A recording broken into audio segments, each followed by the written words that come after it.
noite, queridos irmãos e irmãs. Sejam bem-vindos a mais uma palestra pública do Centro Espírita Maria de Nazaré. Queria, primeiramente, agradecer pelos irmãos que estiveram ontem no encontro do Projeto Pertencer.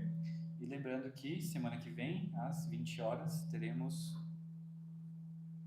mais um... teremos mais um encontro do projeto, que será na semana que vem, na segunda-feira, às 20 horas. Dito isso, vamos para a leitura de harmonização de hoje, que é do livro Caminho, Verdade e Vida, ditado por Emmanuel a Chico Xavier. A lição é a número 2, Segue Tu.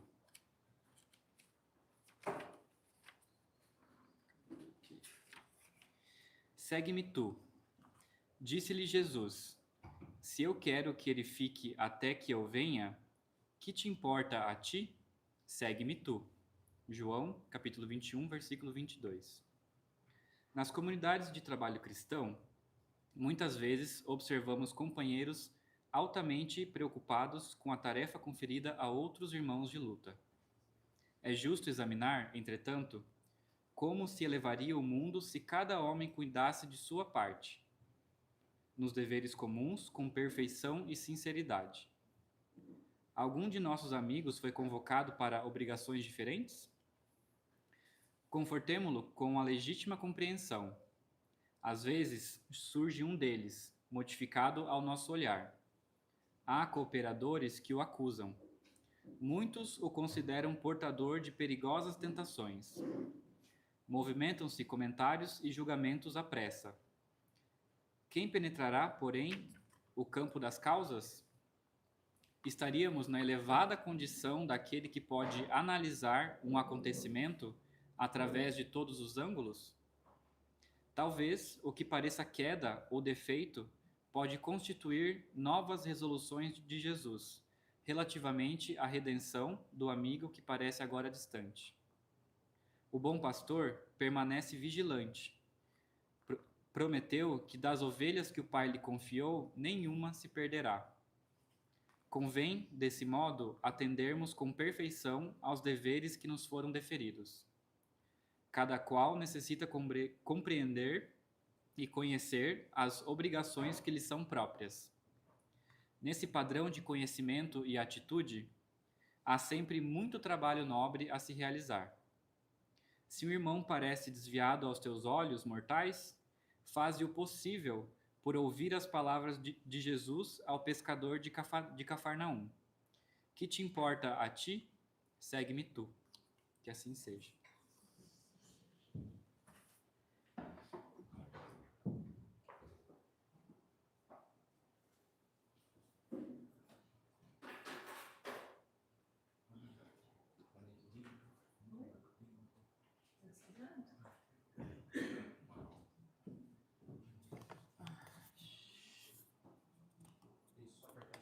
Precisa apertar?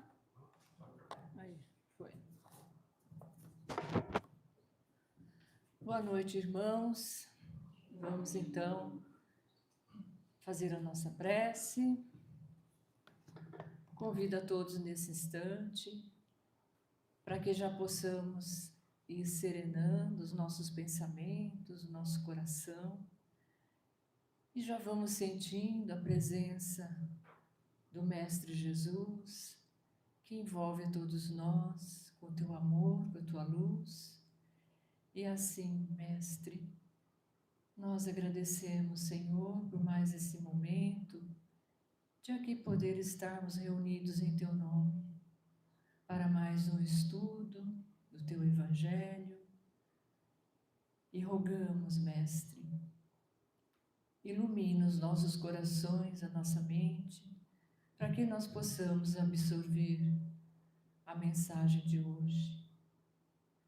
Rogamos que ajude-nos a cada dia estarmos vivenciando esses ensinamentos, procurando seguir os teus passos, o teu caminho de amor, de caridade.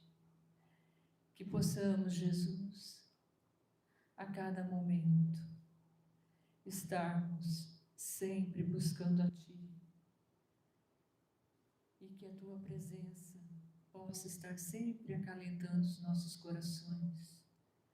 E assim, Senhor, agradecidos por este momento, agradecidos pela equipe espiritual que nos acompanha, por esta casa que nos acolhe, que nos direciona, nós vamos pedindo a Tua permissão para iniciarmos a reunião da noite.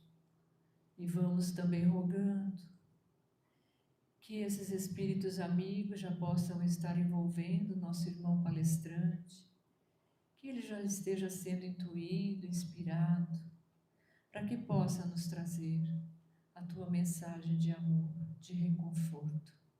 Assim, nós iniciamos, Mestre, a reunião da noite.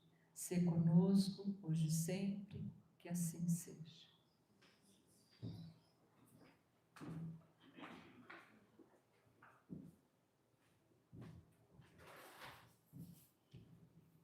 Mais uma vez, boa noite a todos, né? Sejam todos bem-vindos. E conforme o nosso, né, planejamento, né, dessa noite de palestra pública, sempre uma vez por mês, né, normalmente na última terça-feira do mês, estaremos recebendo um amigo, um irmão, um companheiro nosso de doutrina, convidado, né, de outra cidade, para vir aqui nos abrilhantar, né, com a sua fala, com a sua presença, né? Então, hoje, nós temos um convidado, que é o nosso amigo, nosso irmão, Leandro Mussi. Ele é o presidente do Centro Espírita Antônio de Pádua de Eldorado e também é o atual presidente da USE Intermunicipal do Vale do Ribeira. Então, ele tem, né, já é um batalhador aí da doutrina, divulgador há bastante tempo. Então, hoje nós temos a oportunidade de recebê-lo. Então, nosso irmão Leandro Mussi, seja bem-vindo e fique à vontade.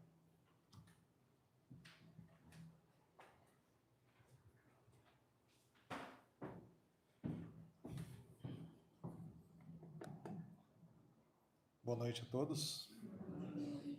Me ouvem bem? Então, tá bom. Que Jesus nos abençoe e os trabalhadores espirituais que estão presentes nessa noite nos intuam, nos inspirem, para que possamos colher os melhores entendimentos dos assuntos que traremos hoje aqui e que esses conhecimentos sejam úteis a cada um de nós, na medida que necessitamos. Agradeço ao convite feito pelo Gilberto, agradeço à diretoria da casa e a todos os presentes por oportunizar esse momento de estudo, de reflexão a respeito da doutrina espírita. O tema proposto para conversarmos hoje é um tema bastante importante e que vai nos remeter às questões fundamentais da doutrina espírita, que são de suma importância para que possamos caminhar dentro do entendimento espírita com segurança, dentro daquilo tudo que nos vem do plano espiritual, que possamos ter a capacidade de analisar e colher dessas informações com segurança. E a gente vai ver no decorrer da conversa que isso requer, de nossa parte, um esforço e muita atenção, porque os espíritos se comunicam em todo lugar, em todo tempo e em todas as ordens de espíritos. Então, nós temos que ter atenção e discernir aquilo que é útil para nós e não aceitar aquilo que, no nosso entendimento, não seja adequado. E uma base fundamental para que a gente tenha segurança nessa análise é a doutrina espírita. E a gente vai refletir o porquê. Isso é muito importante. O tema de hoje nos foi proposto, que é a importância de estudar, compreender e praticar Kardec. Quando a gente fala em praticar Kardec, obviamente, a gente tem que ser remetido à doutrina espírita em si. Porque Kardec, ele foi o codificador, ele organizou a doutrina espírita, mas a doutrina, ela é dos espíritos. Então, quando falamos em compreender Kardec, devemos levar em conta a sua capacidade, o seu exemplo, o legado que ele nos deixou dentro do trabalho realizado, tanto quanto o conteúdo trazido através dele pelos espíritos. Na introdução de O Livro dos Espíritos, mais especificamente em Prolegômenos, os espíritos que se comunicam, e são vários que assinam essa mensagem, eles são claros em dizer que as informações contidas nas obras são dos espíritos, que a Kardec coube a responsabilidade de organizar de forma didática, de forma padronizada, e coube também a Kardec os comentários feitos por ele em algumas questões. Mas o conteúdo, a revelação, as informações são dos espíritos. Quando a gente fala na importância de compreender essa questão para analisar e estudar bem o que nos chega do mundo espiritual, é importante que a gente entenda um princípio fundamental. A doutrina espírita, ela está organizada nas 5 obras basilares de Allan Kardec: o Livro dos Espíritos, o Livro dos Médiuns, o Evangelho segundo o Espiritismo, o Céu e o Inferno, a Justiça Divina e a Gênese. O conteúdo dessas obras são seguros para nosso estudo e para nos direcionarem nos entendimentos acerca de tudo que tomamos contato a respeito da criação. Ainda em Prolegômenos, os espíritos dizem que todo o conteúdo dessas obras é de responsabilidade deles, como eu já disse, e todos foram revisados por eles. Isso é importante. Então, o que a gente encontra nessas 5 obras foram fruto do trabalho de Allan Kardec, das informações trazidas pelos espíritos e ainda foram revisadas pelos espíritos. Então, nessas 5 obras, nós temos segurança para caminharmos, compreendermos, aprendermos. E por que é importante a gente aprender? Nosso papel na vida de encarnados é evoluirmos. Muito simples assim. Todos que estamos aqui para evoluir. Né? Isso é o que a gente pode dizer com certeza sobre todos nós. Né? Especificamente, cada um tem uma tarefa, uma missão. Mas, certamente, todos estão para evoluir. E a doutrina espírita nos traz as bases seguras para tomarmos as decisões e trilharmos nosso caminho evolutivo. E aí eu pergunto a vocês, para refletirmos, né? Os volumes da Revista Espírita, editados por Kardec, são livros, é conteúdo de base doutrinária? Kardec tem outros livros também, né? Tem A Viagem Espírita, né? Tem Obras Póstumas, que não é dele, foi editado 10 anos depois da morte dele, com conteúdos que ele havia guardado, recebido e guardado, né? Essas obras são obras espíritas? Elas não são obras com segurança espírita, porque nenhuma delas foi revisada pela espiritualidade superior. Inclusive Kardec, é claro, quanto à Revista Espírita, que é um jornal de estudos psicológicos, onde ele usou como um laboratório para estudo daquilo que ele elaborava nas obras básicas, nas 5 obras básicas. Mas então não tem segurança, não podemos usar a Revista Espírita? Podemos. Não podemos usar obras póstumas? Podemos. Não podemos usar as obras de médiuns consagrados, Chico Xavier, Divaldo Franco, Ivone Pereira, Raul Teixeira? Podemos. Só que todas essas obras, para que tenhamos segurança no estudo e na análise, elas têm que estar fundamentadas nas 5 obras básicas da doutrina espírita, que são as 5 obras revisadas e cujo conteúdo é seguro, trazido pela espiritualidade. Então, isso é importante a gente pontuar, porque hoje a gente encontra, por incrível que pareça, centros espíritas que não estudam Kardec, não estudam as obras de Kardec. Estudam diversas obras espiritualistas, mas não estudam Kardec. E como que você pode ter segurança de estudar o espiritismo, de estudar comunicações espíritas, sem você estudar Allan Kardec? A gente não tem segurança. E na nossa conversa a gente vai entender um pouquinho melhor por quê. Mas, feita essa introdução, vamos começar pelo começo.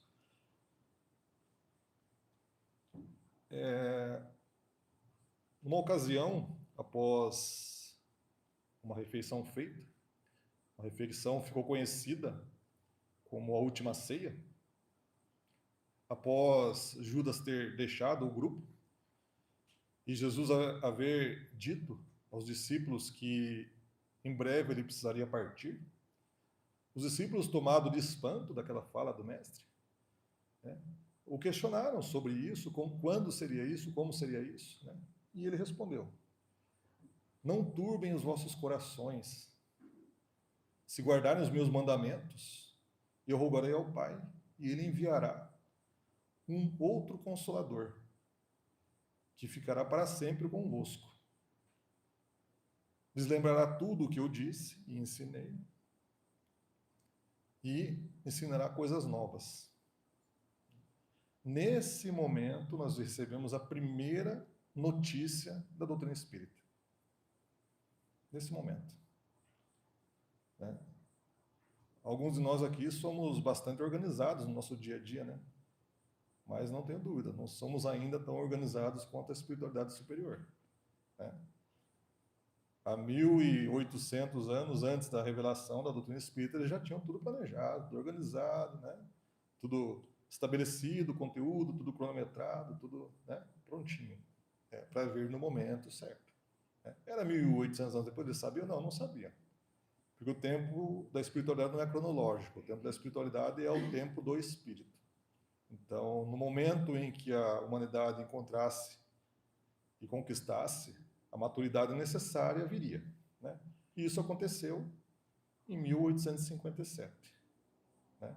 Em que nós recebemos a terceira revelação. E não à toa eu vim com essa camisa hoje, tá? 1857 é a terceira revelação, faço propaganda por aí. É importante a gente ter em mente isso quando a gente fala em doutrina espírita, para a gente não correr o risco de relegar a doutrina espírita a uma doutrina como outra qualquer, a um pensamento como outro qualquer, não. Houve a primeira revelação com Moisés, a revelação do Deus único. Houve a segunda revelação com o próprio Cristo, a revelação de um pai de amor, né? E houve a terceira revelação com a doutrina espírita, a revelação do mundo espiritual, da verdadeira vida, junto, que Jesus falou, né, muito sobre isso, junto com novos conceitos que nos permitem hoje, dada a nossa capacidade alcançada, analisarmos a vida, e em especial, quando falo analisar a vida, analisar a nossa vida, de forma adequada e de forma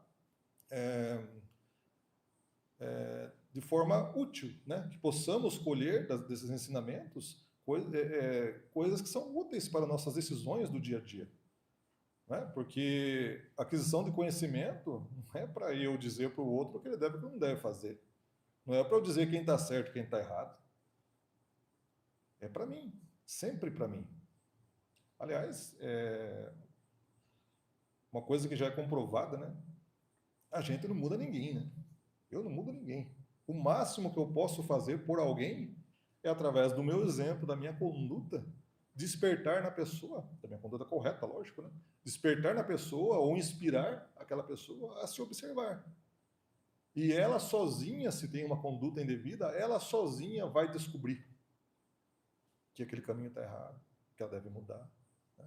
E é assim que funciona. Isso é simples. Quando você vai ensinar uma criança a ler e escrever, você não ensina. Você desperta nela a capacidade de entender, de aprender. Ela só aprende quando ela por conta própria, entende o que você está explicando. Ela só vai entender o que significa 1 mais 1 igual a 2 quando ela entender, ela tiver a capacidade de descobrir aquela operação, né? Você pode repetir o quanto você quiser. Se ela não conseguir, por ela mesma, compreender aquilo, ela não vai aprender. O que a gente faz, nesse exemplo que eu estou dando, né, através das técnicas de ensino, didática, pedagogia, é conseguir despertar no aprendiz a capacidade dele compreender aquela lição que ele precisa aprender, né? E na vida, na doutrina, não é diferente. Então, tudo que a gente aprende na doutrina é para nós, para o nosso aprendizado. Pois bem, então, após termos a notícia da doutrina, da revelação, da terceira revelação, após a humanidade ter alcançado a condição de receber essa revelação, coube à espiritualidade realizar o movimento para que esse conhecimento chegasse até nós. Porque tudo é um plano didático, né? O ensinamento de Moisés, ainda nós muito imaturos, né? O mestre veio para um ensinamento, né, mais evoluído, e a doutrina veio para ampliar ainda mais os conhecimentos a respeito da vida, a respeito dos mecanismos da vida, a respeito das leis de Deus, para que nós possamos, pela nossa capacidade, pelo nosso esforço, mudarmos para melhor, né? Então, em 1804, em 2 de outubro de 1804, nasce em Lyon Hippolyte Denisard Rivail. Hippolyte Léon Denisard Rivail. Nascido numa família de classe média, uma vida confortável, boas condições. O pai era juiz de direito, uma família tradicional de advogados, né? O que possibilitou a ele estudar em uma das melhores escolas da Europa, a escola do professor Pestalozzi, na Suíça. Com 11 anos de idade, ele foi para lá. E lá estudou, junto com o professor Pestalozzi, até o final da adolescência, por volta dos 18, 19 anos, quando ele voltou para Paris. Nessa fase que ele esteve na escola do professor Pestalozzi, ele foi um aluno de destaque. Por muitas vezes, quando o professor deixava a escola para algum evento, ele ficava coordenando, cuidando da direção da escola. Um garoto com seus 15 anos. Então, por aí a gente já percebe, começa a perceber a capacidade desse espírito, desse camarada que, aos 15 anos, dirigia a escola mais consagrada da Europa. E, além disso, o professor Pestalozzi tinha o seu método de ensino baseado no cérebro, no coração e nas mãos. Então, era pensamento, sentimento e ação. E o Allan Kardec ele foi formado nesse pensamento, né?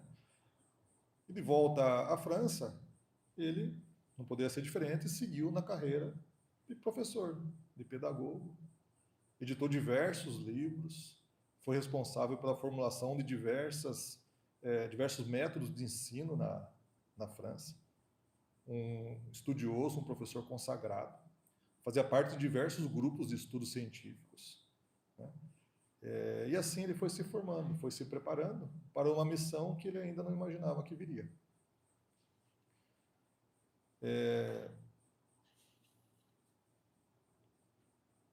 A gente consegue imaginar a natureza desse espírito, né? Não é muito difícil. Vou fazer uma reflexão comigo aqui, vocês me acompanhem. Todos nós que encarnamos para uma missão. Todos nós, com uma missão definida, né? E ele também encarnou com uma missão definida. Agora, a minha missão consiste em eu conseguir me livrar dos vícios físicos, conseguir me livrar do gosto pela fofoca, conseguir honrar os boletos, conseguir conviver de forma harmônica com meu vizinho, com minha família, né? Ser um pai responsável, ser um filho responsável. Essa é a minha missão, né? A missão dele era trazer a terceira revelação prometida pelo Mestre Jesus. Então, por aí, a gente já consegue perceber a envergadura desse espírito, né? Que teve todo um preparo na sua vida encarnada para, no momento adequado, tomar posse dessa missão.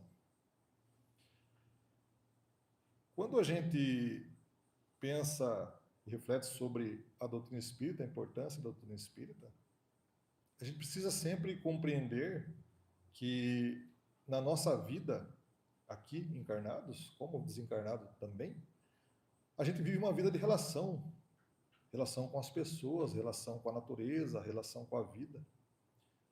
E o grande desafio para todos nós é desenvolvermos a capacidade de termos essa relação de forma saudável, de forma positiva. E é isso que a doutrina espírita vem nos trazer através dos seus ensinamentos. Nos trazer os subsídios que necessitamos para direcionarmos as nossas decisões, as nossas ações, a nossa vida. E por isso é tão importante que a gente conheça a doutrina espírita nos seus fundamentos, que a gente compreenda o que, de fato, a doutrina espírita nos traz, para que a gente possa, dentro da nossa vida, dentro daquilo que somos capazes já de realizar, nós possamos tomar as melhores decisões.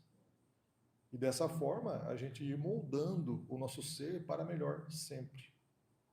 Porque o nosso papel aqui, como eu já mencionei, é cuidar da nossa revolução, da nossa evolução.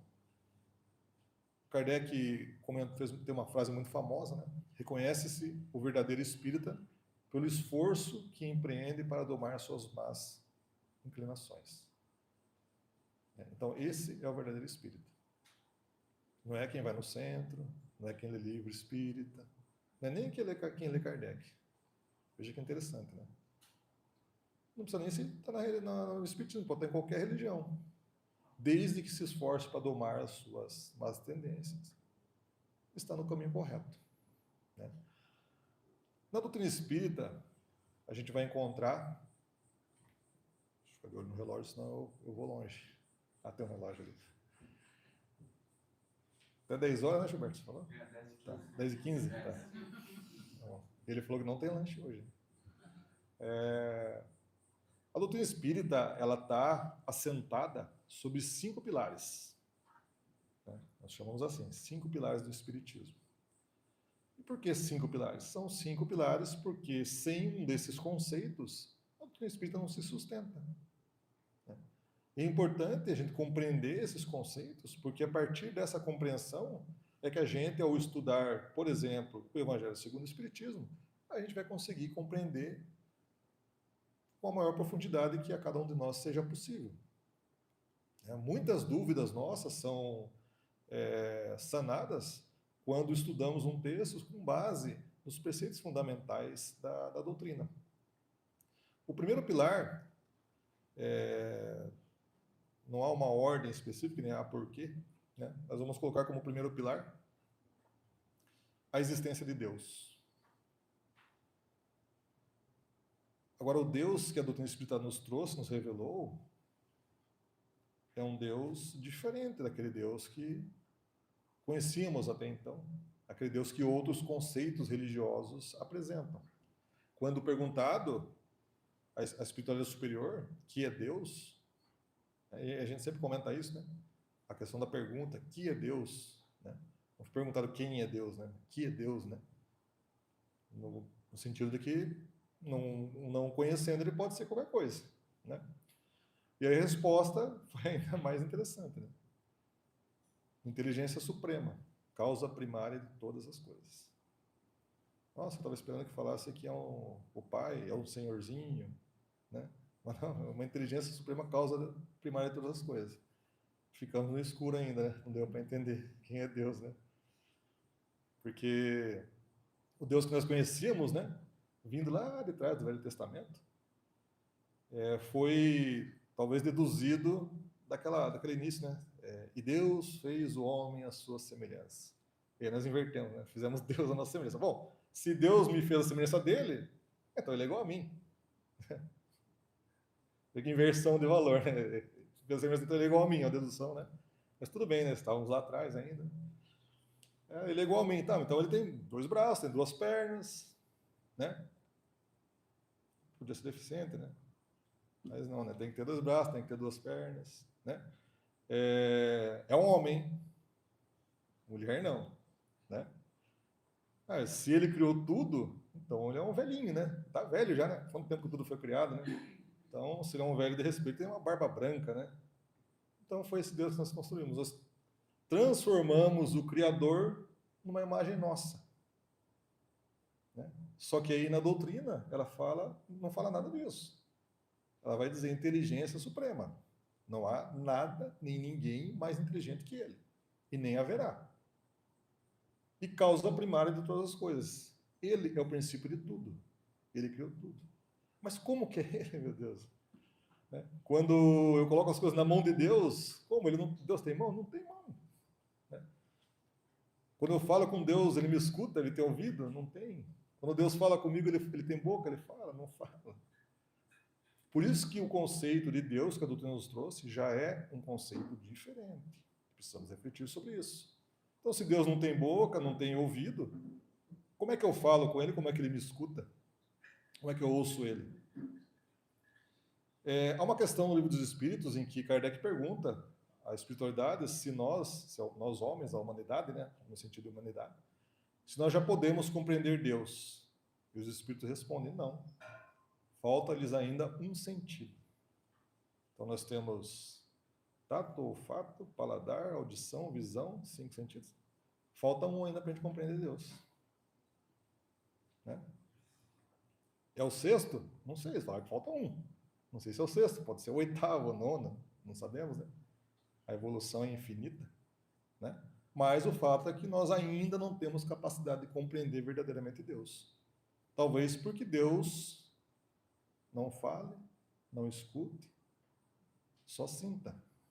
Né? Tem uma passagem conhecida, se eu me enganar, vocês me corrijam, eu acho que é a Madre Teresa, se não me engano, que ela falou que conversava com Deus, né, e perguntaram para ela, tá, o que você fala para ele quando você conversa com ele? Ela falou, não falo nada, eu só escuto.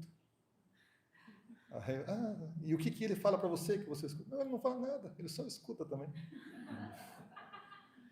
Porque Deus, a gente sente. Deus, através da vibração, a gente sente. Quando a gente está em paz, está com o coração tranquilo, está feliz, a gente está sentindo Deus. Não é? Quando a gente está com raiva, a gente está afastado de Deus. A gente não consegue sentir Deus. Porque Deus é só amor. É só amor. Então hoje a gente é capaz de sentir Deus, mas entender, descrever, ainda não nos é dado essa capacidade. Mas podemos sentir, podemos emitir sentimentos, pensamentos bons que ele vai perceber, vai nos responder, mas não vai falar. Vai nos responder com sentimento, vamos ter sentimentos aqui dentro, vai nos vir inspiração, e os nossos irmãos ao redor vão nos trazer informações também. Porque muitas vezes Deus nos responde pela ação das pessoas que estão conosco. Então é importante a gente refletir sobre isso. Esse é o Deus que a doutrina espírita nos apresenta. O segundo pilar da doutrina espírita é a imortalidade da alma, a vida eterna do espírito. Agora, não é só a doutrina espírita que nos traz isso, os outros conceitos religiosos também trazem, né? Há uma diferença, né, em como se processa essa continuidade da vida após a morte física, né? Essa vida eterna, há uma diferença em como ela se processa, mas a imortalidade da alma está presente em outras doutrinas também, né? Mas no Espiritismo está presente. Então nós fomos criados um dia e existiremos para sempre, né? Isso é bastante confortador, né? Então a gente tem todo o tempo da nossa existência eternamente para corrigirmos tudo que nós precisarmos, melhorarmos, né? Então veja que Pai amoroso, né? Ele criou a vida, ele não destrói a vida, não existe fim para a vida que ele cria, para nada que ele cria. O terceiro pilar da doutrina espírita, pluralidade dos mundos habitados. Até hoje, muitos espíritas ficam se questionando, espíritas, né? Que já não deveria questionar mais, mas a gente fica se questionando, nossa, vida em outro planeta, como que é isso? Por que nunca vimos? Por que nunca vieram? Né? Mandamos sonda para lá, para cá, não aparece ninguém. Né? Será que tem? Mas como vida? Tem um planeta lá que é gasoso, o outro planeta é só água, como que tem vida nesses planetas? A pluralidade dos mundos habitados, que é um conceito fundamental da doutrina espírita, revela a grandiosidade de Deus. Né? Vocês imaginam como Deus seria pequeno se nós fôssemos o suprassumo da criação dele, né? Vocês imaginam. Né? Então Deus criou o mundo, criou a vida. Que vida ele criou? Nós, ser humano, fazendo guerra, matando, fazendo de tudo, né? A gente quase se mata na rede social e sem sair de casa, né? Então, de fato, não é possível que nós sejamos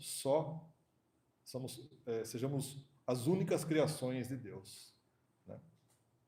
Então, o Deus que a doutrina espírita nos apresenta, a partir do conceito da pluralidade dos mundos habitados, em que basicamente diz que em todo o universo há vida, em todo lugar há vida, nos apresenta um Deus de infinito poder, de infinito amor, nunca para de criar vida. Ah, mas é como que tem vida num país que é gasoso, no planeta que é gasoso, por exemplo? Bom, o planeta gasoso é gasoso da nossa perspectiva, né? Esse é um primeiro ponto. Um segundo ponto, se eu decidir que eu não quero mais viver aqui, eu quero viver agora no fundo do mar, então eu vou lá para Ilha Comprida, eu vou entrar no mar. 10 minutos, os bombeiros estão me puxando afogado para fora da água. Então não dá para viver dentro do mar, né? Mas tem vida dentro do mar? Tem muita vida dentro do mar. Eu não quero mais viver com luz, vou para um lugar que não tenha luminosidade nenhuma. Eu consigo ver? Não consigo. Mas tem vida onde não há luz? Tem. Nas profundidades dos oceanos, sob a terra, há vida. Eu não quero mais respirar, não quero. Eu consigo? Não consigo. Mas há vida sem oxigênio? Há vida sem oxigênio. Então por que em outros mundos não há vida? Só porque nós não vemos, porque nós não entendemos? Né? Então, o conceito da pluralidade dos mundos habitados nos traz duas coisas importantes. A visão de quanto Deus é grande e, ao mesmo tempo, um conforto, porque sempre vai haver local para todos nós. Não importa o que aconteça. Eles têm medo que aconteça uma guerra nuclear, né? As bombas vão acabar com o planeta. Chico foi perguntar, né? Chico, e se houver uma guerra nuclear e o planeta acabar? Ah, meu irmão, Deus vai arrumar outro lugarzinho para nós, né? O que não falta é lugar para todos nós. Né? É também uma visão consoladora. Em uns 5 minutos temos mais 2 conceitos. O quarto pilar da doutrina espírita, a reencarnação. Essa eu precisava ficar até as 10 para falar. O que a reencarnação nos traz que muda a nossa vida? É uma coisa impressionante. Impressionante. Por isso que teve eu ia falar que o espírita ele é feliz, né? De fato. Né? Eu e minha esposa, a gente passou uma experiência no mês passado, estávamos em Uberlândia, no Congresso Espírita, e a gente foi numa farmácia, saindo do Congresso, fomos numa farmácia. E não fomos comprar remédio, né? Porque lá é igual aqui, lá vende salgadinho, vende chocolate, né? Vende tudo na farmácia. A gente foi comprar chocolate na farmácia. Estamos na farmácia, escolhendo comprar as coisas, aí uma atendente da farmácia, nós estávamos com o crachá do Congresso, com a bolsa do Congresso.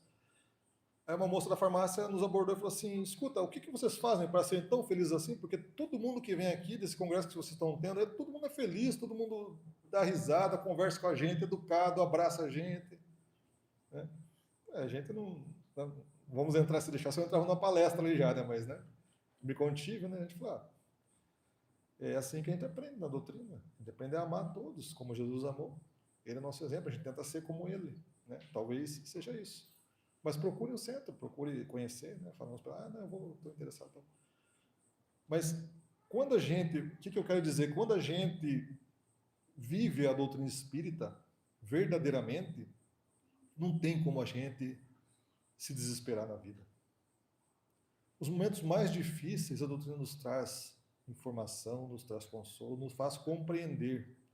E, ao mesmo tempo, a reencarnação nos traz a esperança de que encontraremos todos aqueles que partiram. Nós teremos outras oportunidades, cometemos erros, não tem problema. Não tem problema, nós vamos ter oportunidades infinitas de corrigir nossos erros. Perdemos o ente querido, a saudade fica, é inevitável, a dor fica. Mas com a reencarnação há sempre a esperança, sempre há a certeza de que vamos nos reencontrar. Quando eu comecei a ter contato com a reencarnação, né, eu iniciando na doutrina espírita, a dúvida que eu sempre tive e me questionava era, mas se eu for reencarnar, se eu reencarnar de fato, o que vai acontecer com a minha família, meu pai? Ele não vai ser mais meu pai, eu vou ter outro pai, eu vou perder meu pai, eu vou perder a minha mãe, eu vou perder meu irmão, vai mudar tudo. Né? E eu tinha essa dúvida, e eu pensava, sim, de fato, sim, honestamente, né? Mas eu fiz como todos devemos fazer, todos os espíritas. Não me contentei com aquela situação, fui atrás, fui estudar as obras básicas. Aí hoje o meu conceito é totalmente diferente. a reencarnação nos proporciona aumentar a nossa família. Quantos pais nós já tivemos? Quantas mães nós já tivemos? Quantos filhos nós já tivemos? Quando desencarnarmos, quantas pessoas vamos lembrar, vamos encontrar? Qual o tamanho da nossa família? Porque o fato de eu reencarnar e ter um novo pai, não quer dizer que meu pai dessa vida atual, eu vou deixar de amá-lo? Eu vou perder esse vínculo com ele? Não. Eu vou aumentar o vínculo. E se eu reencarnar com ele, pai dele, ou irmão dele, ou filho dele novamente, o vínculo só aumenta. Então a reencarnação só nos traz esperança, alegria e consolo sempre. E é importante a gente compreender exatamente como funciona a reencarnação do ponto de vista da sua execução, vamos dizer assim, física, de conexão de corpo. É importante a gente compreender isso, porque isso é um dos pontos que gera muita dúvida. Como assim eu vou pegar outro corpo? Como assim eu desencarnei um adulto, vou encarnar num feto, dentro do útero da minha mãe, pequenininho, né? Então tem todos esses processos que a doutrina nos esclarece, né? Então é importante a gente compreender como funciona do ponto de vista da realização da encarnação, quanto do ponto de vista do que causa isso ao espírito. Então é importante para que a gente tenha o consolo que a doutrina nos traz, né? E o último pilar, acelerando um pouquinho para a gente encerrar, comunicabilidade dos espíritos. Isso é fundamental. Fundamental para a gente navegar com segurança dentro da doutrina. A doutrina espírita ela não inventou a reencarnação, não inventou a mediunidade, não inventou os espíritos, nada disso. Há mediunidade em diversos conceitos, desde a antiguidade, né? A reencarnação em diversos outros conceitos, também desde a antiguidade. O que a doutrina espírita nos traz de novo no sentido de algo novo, né? É a capacidade de termos contato com o plano espiritual com segurança. A doutrina espírita é um manual de segurança para o nosso contato com o plano espiritual, né? Quantos centros há por aí que o espírito veio, nem digo centro espírita, mas outros conceitos, o espírito vem, comunica, e é um espírito e falou, está falado. Ele é um espírito que está falando, como é que eu vou questionar o que o espírito está dizendo, né? Vários conceitos religiosos que praticam a mediunidade têm esse entendimento, né? Agora, o que o Kardec nos fala, o que a doutrina espírita nos revela, os espíritos são os seres humanos desencarnados. Como há seres humanos bons, inteligentes, há espíritos bons, inteligentes. Como há seres humanos maus, há espíritos maus. Como há seres humanos mentirosos, há espíritos mentirosos. Como há seres humanos vaidosos, orgulhosos, há espíritos vaidosos, orgulhosos. Então, o que o Kardec nos diz? Não se preocupa quem é esse espírito. Não se preocupa com o nome. O nome não quer dizer nada. Analisa o que ele está dizendo, qual é o conteúdo que ele está te trazendo, o que ele está te falando. Porque isso reflete o que ele é. Porque espíritos bons só se envolvem com coisas boas. Espíritos mentirosos mentem, né? Espíritos que são pseudo-sábios, eles tentam falar a verdade, mas não conseguem sustentar. Então, na doutrina espírita, a gente aprende a analisar o conteúdo daquilo que está chegando até nós, para que a gente tenha segurança no que a gente está tomando como verdade. Esse é um ponto fundamental da doutrina, que nenhuma outra doutrina existe. Nenhuma outra doutrina traz essa segurança para nós, né? Então, inclusive, eu vi o Jacobson num curso falando, na semana passada, que quantas mensagens há de Bezerra de Menezes chegando em diversos centros, né? E aí você vai comparar uma mensagem com a outra, é uma diferença enorme. Uma mensagem super elevada, uma outra mensagem rasa. Como é que pode o mesmo espírito ter trazido a mesma mensagem? Obviamente são espíritos diferentes, porque o espírito se revela para nós pelo conteúdo do seu pensamento, não pelo nome que adota, né? Inclusive, para a gente encerrar, tem uma história bem interessante a respeito de nomes adotados, né? Em determinado centro, começou a se comunicar lá o Eurípides. Todos conhecem Eurípides? Alguém não conhece Eurípides? Eurípides Barçanufo? Então começou a se comunicar um espírito Eurípides no centro, né? E começou muitas pessoas indo para lá. Ele se aproximava do médium, através do médium ele conversava com as pessoas, respondia perguntas e tal, tudo mais. E começou a ir caravana lá para aquele centro e começou a ficar famoso, né, o Eurípides lá. E um estudioso espírita foi tomado de curiosidade, falou, poxa, o Eurípides se comunicando assim, de forma ostensiva no centro, eu vou lá ver. Aí chegou lá, ele entrou na fila para falar com o Eurípides, né? E foi ouvindo ali as conversas que o espírito ia tendo com as pessoas iam perguntando, o espírito ia respondendo, ficando na conversa e fala, não é Eurípides. Então, pelo conteúdo do que o espírito estava dizendo, ele já percebeu que não podia ser Eurípides Barçanufo. Só que ele ficou na fila até a hora da vez dele. Quando chegou a vez dele, ele falou assim para o espírito, por que você fica se passando por Eurípides? Aí o espírito falou assim, mas eu sou Eurípides. Aí ele falou, meu amigo, Eurípides Barçanufo nunca ia falar essas coisas que você fala. Aí o espírito falou, Eurípides quem? Barçanufo. Não sei que Eurípides Barçanufo. Eu não sou Eurípides Barçanufo. Você está dizendo que você é Eurípides? Eu sou Eurípides. Mas Barçanufo não sei nem quem é. Eu falei, mas como? Eu falei, mas como assim? Um dia eu vim aqui, me aproximei do médium, tive afinidade, eu fiz o contato com o médium, as pessoas começaram a conversar comigo, perguntaram meu nome, eu falei, meu nome é Eurípides. Ninguém perguntou meu sobrenome. Eu falei, mas por que você fica falando? Você está vendo que as pessoas estão confiando no que está dizendo? Eu falei, eu gosto de conversar. As pessoas vêm, conversam comigo, falam, eu respondo, me sinto bem.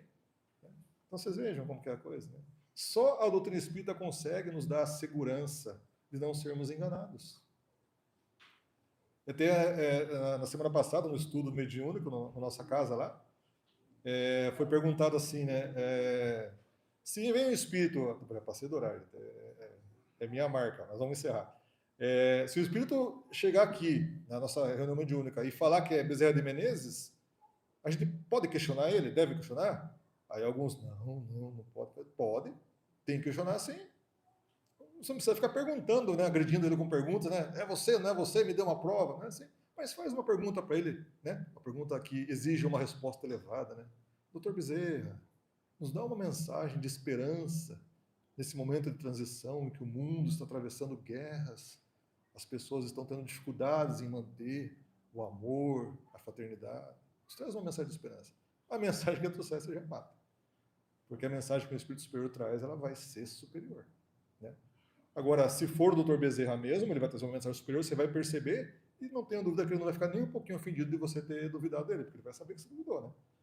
Mas ele é superior, né? Ele não vai ter raiva de ninguém. Muito pelo contrário, ele vai ficar feliz de você estar tendo o cuidado de não ser enganado. Então, meus irmãos, dentro dessas reflexões, é muito assunto, muita coisa. Passei 6 minutos ali, eu vou encerrar já, porque é muita coisa interessante para a gente conversar. Mas a doutrina espírita é um farol na nossa vida. A gente tem que ter em mente sempre que ela é a terceira revelação da espiritualidade superior, a pedido do Cristo para nós. Ela não é uma doutrina qualquer, não é um pensamento qualquer. Ela traz a verdade dentro das 5 obras, como nós mencionamos, em que nós temos segurança de estudar, analisar e trazer, o mais importante, trazer para a nossa vida. No tema proposto hoje, haviam 3 ações, né? Estudar, entender e praticar. Estudar, a gente tem que se esforçar, né? Uns têm mais, outros têm menos facilidade, tem que esforçar, tem que ler, estudar as obras básicas de Kardec, né? Compreender ou entender depende do estudar. É uma coisa que a gente pode fazer mais ou menos conforme nos é possível, mas a gente consegue compreender. E praticar é onde está o segredo. A gente tem que viver como espírita, viver como Jesus viveu. Jesus não era espírita. Espírita é um nome. A gente tem que viver como Jesus viveu, viver com o bem, sermos bons. É o que a doutrina nos traz. Jesus é o modelo e guia. Modelo porque nós devemos nos espelhar nele para as nossas atitudes, e guia porque temos que seguir as suas orientações na nossa jornada. Então, aproveitemos a doutrina em que estamos inseridos, é uma bênção nas nossas vidas, nos auxilia em tudo, todas as dificuldades, é consoladora quando necessitamos de consolo, ela nos instrui quando necessitamos de instrução, ou seja, o tempo todo. E ela nos traz muita, muita esperança para qualquer momento da nossa vida. Então, estudemos com o entendimento de que ela é a revelação, ela é um conceito fundamental, traz os conceitos fundamentais para a nossa vida. E sejamos corajosos e sejamos determinados na nossa mudança pessoal para o bem sempre. Uma coisinha de cada vez, mas nunca fiquemos parados. Mudemos a cada dia um pouquinho de cada vez.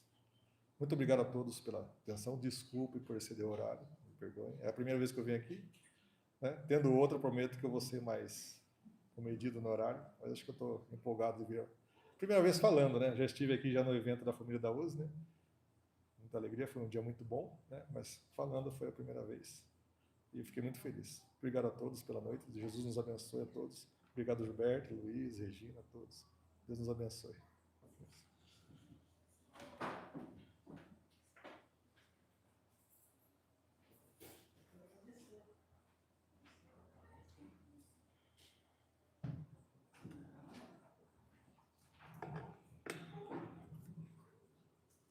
Queridos irmãos, vamos fazer a nossa vibração, colocar muito amor, muita fé em todas as frases que vamos falar agora.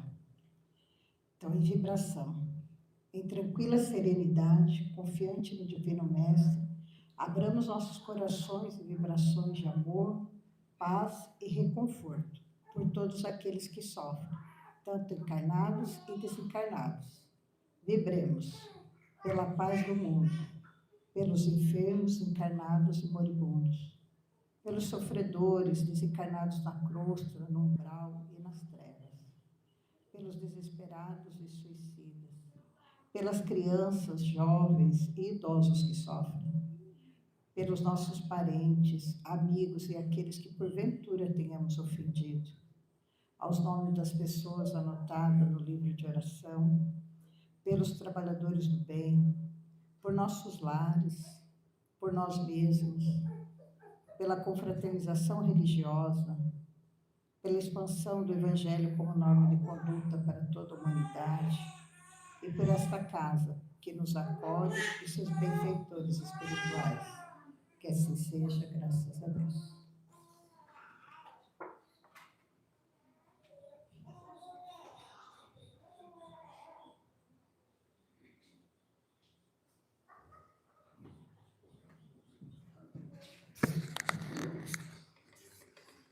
Então, para encerrarmos nesse instante aqui, esse momento do nosso trabalho da noite, nós, né, que gostaríamos de expressar nossos agradecimentos ao nosso irmão e amigo Leandro, né, pela sua disponibilidade de estar aqui conosco, né, nesse dia, nos abrilhantando aí, né, com mais, né, a sua fala, com as reflexões, né? Lembrar que nós estabelecemos esse tema acho que foi em novembro do ano passado, né, Leandro? E nunca comentamos sobre nada dessa casa, né? E semana passada nós estudávamos exatamente sobre Deus, né? E a doutrina espírita é tão maravilhosa, né? Que as mesmas conceitos que nós tivemos e interpretações, né? Então, isso é muito bom, né, da doutrina. Tá bom? Então, obrigado, Leandro, né, pela sua presença. Obrigado a todos pela presença.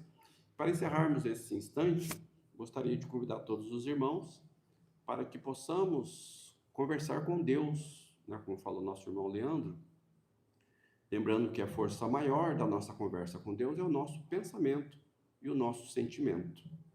No entanto, para que possamos elevar juntos, eu gostaria de dirigir então a oração da noite, primeiramente agradecendo ao nosso Pai maior, de justiça, amor, bondade. Agradecer por aqui estarmos reunidos, entre amigos, entre irmãos, entre colaboradores, trabalhadores e meados por essa espiritualidade amiga que sempre está à nossa frente, está ao nosso lado, está nos auxiliando, nos orientando, nos esclarecendo, auxiliando na compreensão de cada momento do nosso estudo, das nossas reflexões, da nossa vida. Obrigado a Deus por aqui estarmos, por nos dar a oportunidade de conhecermos essa doutrina maravilhosa que nos ilumina, que nos orienta, que nos corrige e que nos faz feliz. Que com essa alegria, com essa felicidade, possamos retornar aos nossos lares e possamos transmitir, resplandecer essa felicidade com todos aqueles com quem formos nos relacionar, com quem estivermos presentes, hoje, amanhã, durante a nossa caminhada. Mais uma vez agradecemos a Deus, a espiritualidade amiga, Jesus, nosso Mestre, e pedimos que essas bênçãos e essa proteção permaneçam conosco e nos acompanhem de retorno aos nossos lares. Que assim seja, graças a Deus.